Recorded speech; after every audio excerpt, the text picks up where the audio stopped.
Morning students, classes bye session में आपका बहुत बहुत स्वागत है। आज से हम शुरू करने वाले हैं 12th फिजिक्स।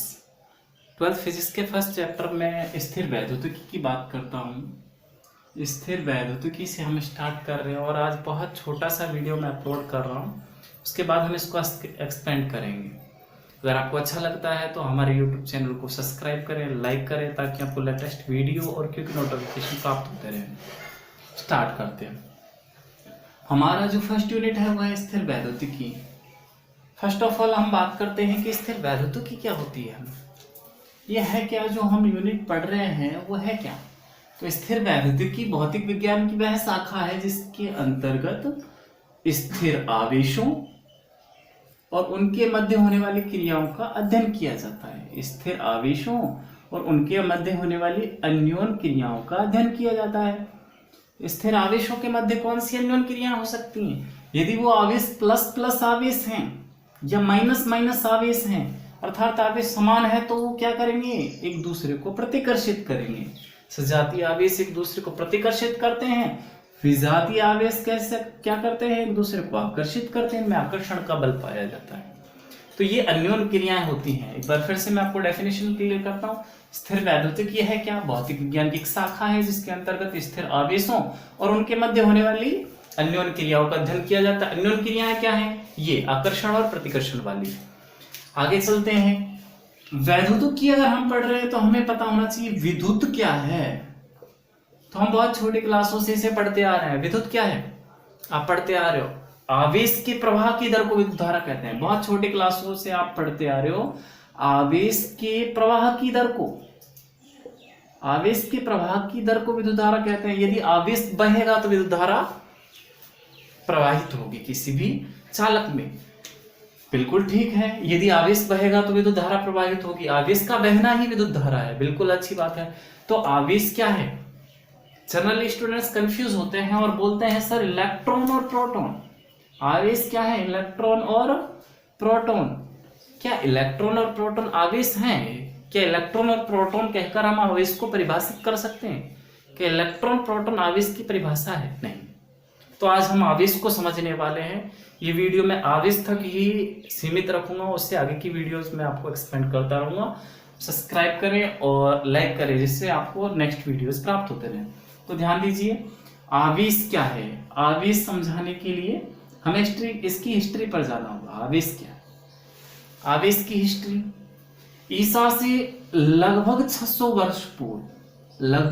वर्ष पूर्व ग्रीक देश के एक साइंटिस्ट होते हैं। ग्रीक देश के एक साइंटिस्ट होते हैं थेल्स। ये थेल्स क्या करते हैं? एक पदार्थ खोजते हैं, अंबर, और इस अंबर पदार्थ को ऊन से रगड़ते हैं। ऊन से रगड़ने पर ये देखते हैं कि इसमें अपने से हल्के पदार्थों, धूल, मिट्टी के कण, छोटे कागज के टुकड़े आदि को अपनी ओर आकर्षित करने की क्षमता आ जाती है। उसके बाद एक साइंटिस्ट होते हैं गिलबर्ट। गिलबर्ट क्या करते हैं? एबोनाइट की छड़ को बिल्ली की खाल या फर से रगड़ते हैं। बिल्ली की खाल से रगड़ते हैं या फर से रगड़ते हैं। तो ये सेम देखते हैं, इसमें भी अपने से हल्के पदार्थों को अपनी ओर आकर्षित करने की क्षमता आ जाती है। इसके बाद और साइंटिस्टों ने जब और एक्सपेरिमेंट किए तो उन्होंने देखा कि कांच की छड़ को जब रेशम के कपड़े से रगड़ा जाए तो उसमें भी अपने से हल्के पदार्थों को अपनी ओर आकर्षित करने की क्षमता आ जाती है। अच्छा, ऐसा क्या हो रहा है रगड़ने पर पदार्थों को जो ये अपने से हल्के पदार्थों को अपनी ओर आकर्षित कर रहे हैं? ऐसा क्या होता है? इन पदार्थों को जब रगड़ा जाता है तो ये पदार्थ छोटे पार्टिकल्स को क्या करते हैं? आकर्षित करते हैं, अट्रैक्ट करते हैं। तो ऐसा क्या होता है? इससे पहले हम देखते हैं आवेश, जहां पे हम थे। आवेश क्या होता है? तो यहीं से एक डेफिनेशन क्लियर होके आती है इसकी। पदार्थों का वह गुण जिसके कारण वह अपने से हल्के पदार्थों को अपनी ओर आकर्षित करता है, क्या कहलाता है? आवेश। यहां से आवेश की परिभाषा निकल के आती है। एक बार फिर से क्लियर कर देता हूं, ध्यान से सुनिए। पदार्थों का वह गुण जिसके कारण वह अपने से हल्के पार्टिकल्स को, अपने से हल्के कणों को अपनी ओर आकर्षित करता है, क्या कहलाता है? आवेश। क्या कहलाता है? आवेश।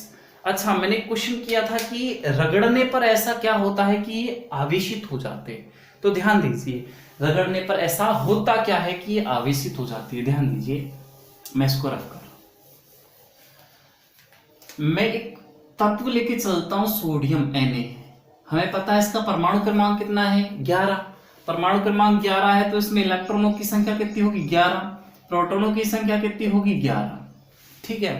तो होता क्या है, जब हम इन पदार्थों को रगड़ते हैं, रगड़ने पर इनमें से इलेक्ट्रॉन निकलते हैं। इसमें से सोडियम में से अगर हम इसकी इलेक्ट्रॉनिक विन्यास फिल करते हैं तो कैसे भरा जाएगा, देखो इलेक्ट्रॉन्स कैसे फिलअप होंगे। पहले कक्षक में कितने इलेक्ट्रॉन, प्रोटॉन 11 की 11 नाभिक में रहते हैं, आपको पता है। फिर उसके बाद की L M N ऐसे कक्षक स्टार्ट होते हैं। तो पहला कक्षक की L M N ऐसे स्टार्ट होगा। तो पहले कोष में कितने इलेक्ट्रॉन रहते हैं, 2। दूसरे कोष में कितने इलेक्ट्रॉन हुए, 8। और अंतिम कोष में कितने इलेक्ट्रॉन हुए, 1। तो ये बाह्यतम कोष के अष्टक का नियम कहता है कि किसी भी परमाणु के बाह्यतम कोष में यदि 8 इलेक्ट्रॉन हैं तो ही वो स्थिर रह सकता है। यदि किसी परमाणु के बाह्यतम कोष में 8 इलेक्ट्रॉन नहीं है तो वो स्थिर नहीं, वो अस्थायी है, वो स्थायी बनने का प्रयास करता रहेगा। तो सोडियम क्या करता है, अपना 1 इलेक्ट्रॉन छोड़ना चाहता है अष्टक पूर्ण करने के लिए। ये कहता है या तो मेरा 1 इलेक्ट्रॉन ले लो या मुझे साथ दो। क्या इजी है, इसको साथ लेना इजी है कि इलेक्ट्रॉन छोड़ना इजी है, इसको इलेक्ट्रॉन 1 छोड़ना इजी है।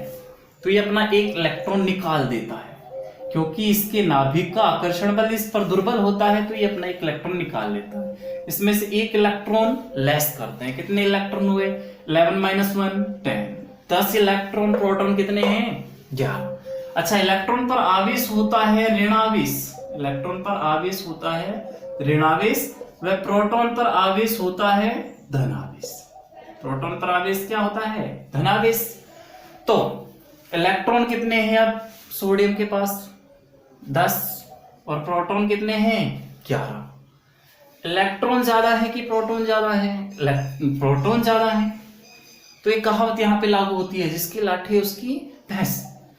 प्रोटॉन ज्यादा है अर्थात धनावेश ज्यादा है, तो कोई भी पदार्थ इलेक्ट्रॉन देकर धनावेशित हो जाता है। अब तक ये Na सोडियम का परमाणु उदासीन था, अब हम कहते हैं इसे धन आवेशित। अब जब हमने आवेशित कहा तो इसके पास एक गुण है कि अपने सेल के पदार्थों को अपनी ओर आकर्षित करेगा। इस प्रकार पदार्थ जो है वो आवेशित हो जाते हैं, क्योंकि जब हम उनको रगड़ते हैं तो उनमें से इलेक्ट्रॉनों का स्थानांतरण होता है, या तो इलेक्ट्रॉन निकलते हैं या इलेक्ट्रॉन जुड़ते हैं। और इलेक्ट्रॉनों का प्रवाह होगा, आवेश का प्रवाह होगा, तो क्या होगा, विद्युत धारा प्रवाहित होगी। यही तो हमने पढ़ा था छोटी क्लास में, आवेश का प्रवाह विद्युत धारा है। तो हमने क्या आज पढ़ा, उसको एक बार फिर से रिवाइज कर देता हूं मैं। आवेश पढ़ा, आवेश क्या है, आवेश क्या है, पदार्थों का गुण है, ये प्रॉपर्टी है मैटर्स की, the fundamental property of the matters by which they attracts the smaller particle than it. तो पदार्थों की वह गुण जिसके कारण वह अपने से हल्के पदार्थों को अपनी ओर आकर्षित करता है, क्या कहलाता है, आवेश कहलाता है। अब सर इलेक्ट्रॉन प्रोटॉन क्या है, तो आवेश के प्रकार की जब हम बात करते हैं तो आवेश 2 प्रकार का होता है। आवेश 2 प्रकार का होता है, एक धनावेश और दूसरा ऋणावेश। दूसरा ऋणावेश, एक धनावेश, दूसरा ऋणावेश। प्रोटॉन जो होते हैं वो धनावेशित होते हैं, इलेक्ट्रॉन जो होते हैं ऋणावेशित होते हैं। क्लियर हुआ, आवेश इलेक्ट्रॉन प्रोटॉन नहीं, आवेश के प्रकार इलेक्ट्रॉन प्रोटॉन है। तो आज हमने डिस्कस किया आवेश को, आवेश के प्रकार को। अगर आपको वीडियोस अच्छी लगती हैं तो आप इसे लाइक करें, सब्सक्राइब करें। धन्यवाद।